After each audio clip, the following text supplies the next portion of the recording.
Okay, so I just want to finish up the unit circle that we did in class. We began in class and we filled out the radians and the degrees. All of that was based on the fact that 360 degrees is 2 pi radians. And so we had this kind of a picture of our unit circle. And now our job is to fill out the x and y coordinates of each of the points, right? So remember that this unit circle is sitting in the xy plane. That's something important to remember. So this right here is my x-axis, and this right here is my y-axis. The unit circle has radius 1, so that means that this must be the point 1, x is 1, y is 0. This point up here, x is 0, y is 1. This point here, x is negative 1, y is 0. Again, because this is a unit circle, so the radius is 1.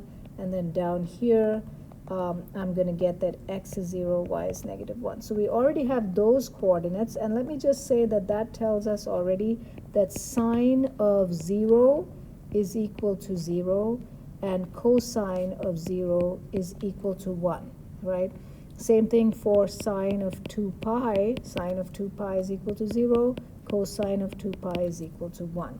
Up here, this means that, well, really, this right here, this number here means that cosine of 0 is cosine of 90. So imagine that you have your terminal side that of the angle.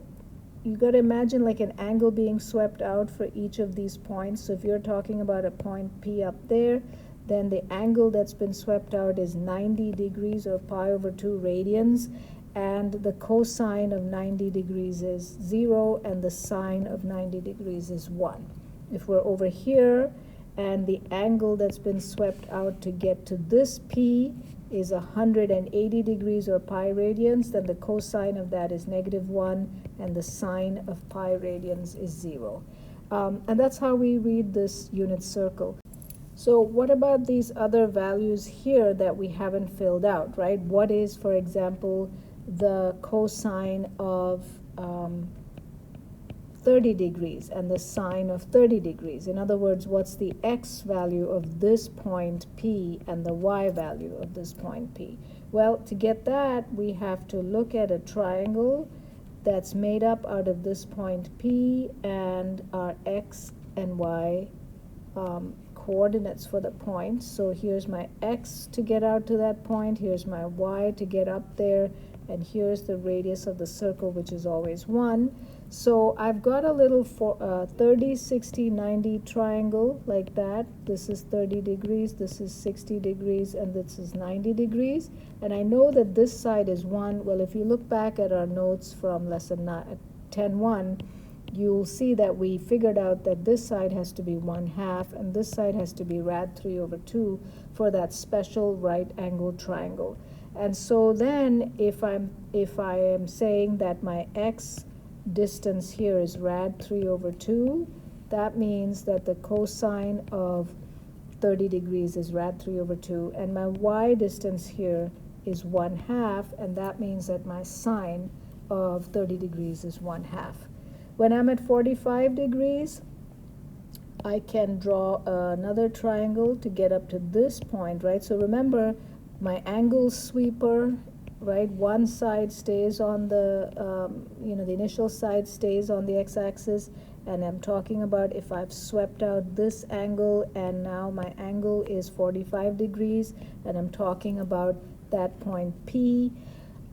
You can draw again your right angle triangle like this, and that right angle triangle has two equal sides. It's a 45, 45, 90 triangle, and we know from our special right angle triangles that this side will be 1 over square root 2, this side will be 1 over square root 2, and this side will be, if this side is 1. And we know that in the unit circle, that side has to be 1.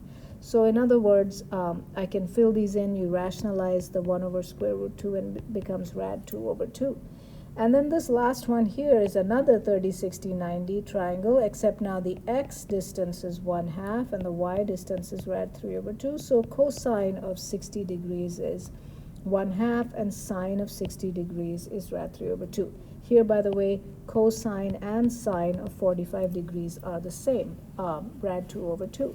So we've now filled out the first quadrant of the unit circle, and the other quadrants are really easy to fill. All that we have to think about is whether the x and the y are positive or negative. So we know that in quadrant 2, right, x has to be negative and y is positive, right?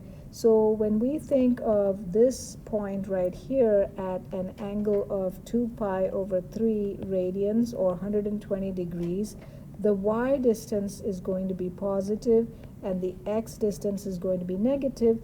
This triangle is another 30, 60, 90 triangle. And so we know how this story is going to play out, right? This long leg is going to be the y, that's rad 3 over 2. The short leg is going to be 1/2, which is the x. But we got to make sure we say negative 1/2. Similarly here, this will be negative rad 2 over 2 and rad 2 over 2 for this 45, 45, 90 triangle there. And last, in the second quadrant, this at 150 degrees or 5 pi over 6 radians, that's another 30, 60, 90 triangle with the short leg as the y and the long leg as the x, and we know the x has to be negative. And so there we've done the second quadrant. And similarly, we can go ahead and fill out the third and the fourth quadrants. In the third quadrant, everything has to be negative, both x and y. So for example, it's negative rad 2 over 2, negative rad 2 over 2 there, negative rad 3 over 2, negative 1/2 here, negative 1/2, negative rad 3 over 2 there. And in the last quadrant, or the fourth quadrant, x is going to be positive and y is going to be negative.